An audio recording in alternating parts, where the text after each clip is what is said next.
सबसे पहले आपको बताएं, दरियाई चनाब का सैलाबी रैला इस वक्त मुल्तान की तहसील जलालपुर पीरवाला में तबाही मचा रहा है। सैलाबी पानी से 3 जमींदारा बांध टूट गए हैं। पानी कई घरों में दाखिल हो चुका है। वहाँ की सूरत हाल जानने के लिए आपके लिए चलेंगे हमारे नुमाइंदे इमरान चौधरी के पास। इमरान, बताइएगा क्या सूरत हाल है? जी, मुल्तान में आज सुबह से वक्फे से हल्की और तेज़ बारिश का सिलसिला जारी है, जिससे सैलाब मुतासरीन की मुश्किलात में बहुत ज़्यादा इजाफा हो गया है। इस वक्त दरिया चनाब का पानी तहसील जलालपुर में तबाही मचा रहा है। अब से थोड़ी देर पहले 2 ज़मींदारा बंद मौजा बेटवाही और शाहीवाला में टूटे, जिससे बहादुरपुर और उससे मुल्हिका आबादियों की तरफ पानी बढ़ रहा है। इस वक्त तहसील इंतजामिया ने हमें बताया कि कुल तहसील जलालपुर के 114 मवाज़ात हैं, जिनमें से 64 मवाज़ात जो हैं वो पानी से मुतासर हो चुके हैं। खान बेला तहसील जलालपुर का सबसे बड़ा कस्बा है, उसमें पानी दाखिल हो चुका है और अब शहर की जानिब आ रहा है और शहर को बचाने के लिए वहाँ पर जो है वो आर्जी बंद बांध कर किया जा रहा है। जो तहसील जलालपुर की शहरी आबादी है वो इस वक्त बहुत ज़्यादा थ्रेट पर है। तहसील जलालपुर को 2 दरियाओं के संगम पर वाक़ है, इसलिए उसको दरिया सतलुज का पानी और एक जानिब दरिया चनाब का पानी जो है वो उसको हिट कर रहा है। इस वक्त जो मुल्तान की इंतजामिया है और जो दीगर समाजी तंजीमें हैं, उन सब के जो रिलीफ और रेस्क्यू ऑपरेशन है वो इस वक्त जलालपुर पीरवाला के इलाके में चल रहे हैं, क्योंकि वहाँ पर जो है वो पानी बेट के एरियाज़ में और जो ज़मींदारा बंद अब तक गुज़िश्ता 24 घंटों में 3 बंद टूटे हैं, जिसकी वजह से बहुत ज़्यादा लोग जो है वो मुतासिर हो रहे हैं और अपनी मदद आपके तहत भी बाहर आ रहे हैं। लेकिन पानी जो है वो 10 से 12 फुट तक ऊंचा हो चुका है, जिसकी वजह से वहाँ पर रेस्क्यू ऑपरेशन जारी है। पाक फ़ौज की 14 कश्तियाँ, रेस्क्यू 11, 22 और पुलिस की जानिब से ली जाने वाली 5 कश्तियाँ जो हैं वहाँ पर इस वक्त रिलीफ ऑपरेशन का काम जारी है। मुल्तान की तहसील जलालपुर पीरवाला में कश्ती डूबने से पानी में बह जाने वाली 3 माह के बच्चे की लाश मिल गई है।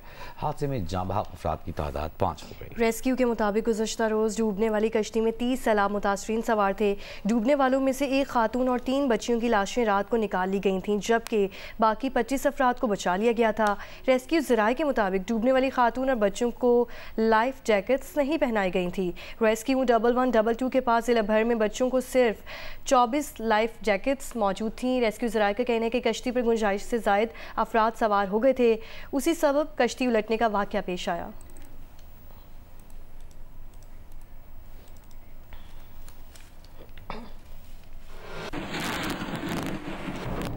इसी से मुतालिक DGPDMA की प्रेस कॉन्फ्रेंस के दौरान सहाफ़ी ने उनसे सवाल किया कि मुल्तान की तहसील जलालपुर पीरवाला में रेस्क्यू ऑपरेशन के दौरान डूबने वाली खातून और बच्चों को लाइफ जैकेट्स क्यों नहीं पहनाई गई थीं। तो DGPDMA ने इस सवाल का गोलमोल जवाब दिया। इरफान अली काठिया ने कहा कि पंजाब में 25,000 से ज़ायद रेस्क्यू ऑपरेशन किए गए हैं, बदकिस्मती से एक कश्ती हादसा पेश आया। उनका कहना था मुतासरीन इंतजामिया के साथ ताउन करें।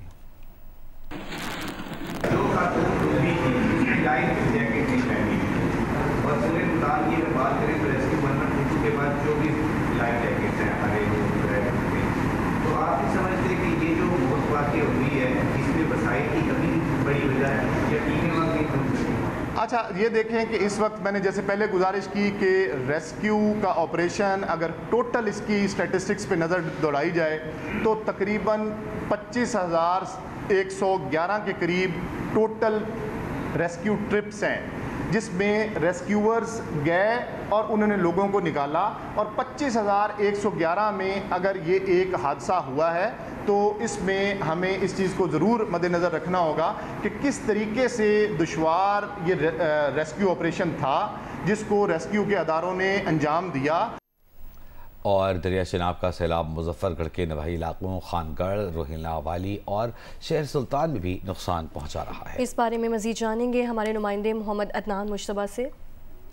जी, मुजफ्फरगढ़ में जो दरिया चनाब में आना जो वाला जो सैलाबी रह रहा है वो इस वक्त तहसील जतोई और तहसील अलीपुर के जो इलाकों हैं उन्हें ज़ेर-ए-आब करता और तबाहियाँ मचाता हुआ आगे हेड पंजनाथ की तरफ रवाना हुआ है। इस वक्त सूरत हाल ये है कि मैं बस्ती तालाब में मौजूद हूँ। ये एक पूरी बस्ती इस वक्त सुनसान मंजर पेश कर रही है। लोगों की घरों की दीवारें टूटी हुई हैं, फसलें जो हैं ज़ेर-ए-आब हैं, जो पूरे के पूरे दरख्त आम के बागात हैं वो डूबे हुए हैं। इस वक्त सूरत हाल ये है कि इस बस्ती में आपको कोई शख्स नज़र नहीं आएगा। इक्का दुक्का लोग आते हैं, वो अपने सामान की देखभाल के लिए आते हैं और उस सामान को देख के वापस चले जाते हैं। यही सूरत हाल पूरे ज़िला मुजफ्फरगढ़ में दरियाए चनाब के बेट के इलाकों में है। यहाँ पर तकरीबन 180 किलोमीटर बेट का इलाका बनता है, जहाँ पर यही सूरत हाल है।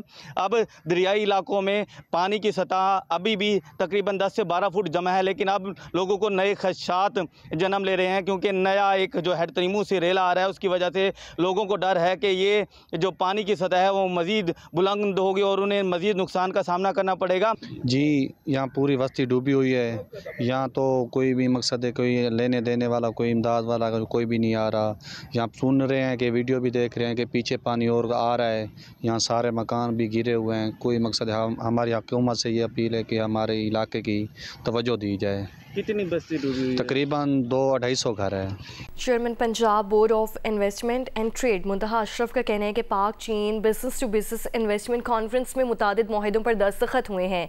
मुतादिद चीनी कंपनीज के साथ मुआहिदे पंजाब में गैर मुल्की सरमायाकारी के नए दौर का आगाज़ है।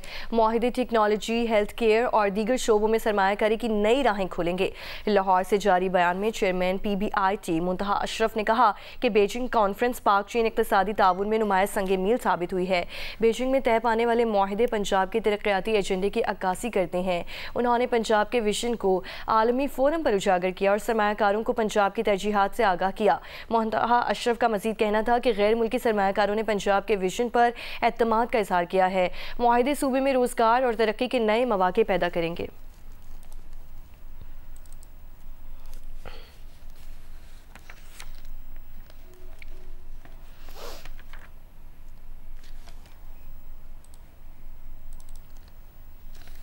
PCB ने अफगानिस्तान, पाकिस्तान और श्रीलंका की ट्रॉय सीरीज़ का ऐलान कर दिया है और पहली बार T20 ट्रॉय सीरीज़ की मेज़बानी पाकिस्तान करेगा। कब होगी, जानेंगे सोहेल इमरान से। सोहेल ये बड़ी एक अच्छी खबर है पाकिस्तान क्रिकेट के हवाले से। पाकिस्तान में अब एक ट्राई सीरीज होने जा रही है, जिसका पहली मरतबा इनेकाद किया जा रहा है। ये T20 सीरीज है, क्योंकि श्रीलंका ने टूर करना था नवंबर में। बायलैटरल सीरीज है 3 वनडे और T20 मैचेस की, और पाकिस्तान क्रिकेट बोर्ड के चेयरमैन मोहसिन नकवी की जो दोनों बोर्ड हैं अफगानिस्तान और श्रीलंका, उनके साथ इस हवाले से मुशावरत हुई थी और चंद रोज पहले ही ये मुशावरत हुई थी। और फिर उसके बाद उन्हें इस बात पर रजामंद किया गया कि इस मौके के ऊपर क्यों ना T20 की सीरीज खेली जाए, क्योंकि आगे T20 वर्ल्ड कप है, तो उससे अच्छी तैयारी मिल जाएगी। एक तो सीरीज चल रही है UAE में, उसका भी पाकिस्तान क्रिकेट बोर्ड ने दिया, और अब भी ये वाला है जो सिलसिला शुरू होगा वो भी पाकिस्तान क्रिकेट बोर्ड उसको होस्ट करने जा रहा है। ट्राई सीरीज 17 से 29 नवंबर तक रावलपिंडी और लाहौर में खेली जाएगी, और 17 नवंबर को पहला मैच पाकिस्तान और अफगानिस्तान की टीमों के दरमियान रावलपिंडी में खेला जाएगा। इस तरह ये जो बाकी 5 मैचेस हैं, दूसरा मैच जो रावलपिंडी में खेला जाएगा वो श्रीलंका और अफगानिस्तान की टीमों के दरमियान होगा। बाकी जो मैच हैं वो लाहौर के खिताबी स्टेडियम में खेले जाएंगे। पहले 2 मैच सिर्फ रावलपिंडी में खेले जाएंगे, और फाइनल जो 29 नवंबर को खेला जाएगा उसकी मेजबानी भी खिताबी स्टेडियम लाहौर करेगा। जी बहुत शुक्रिया।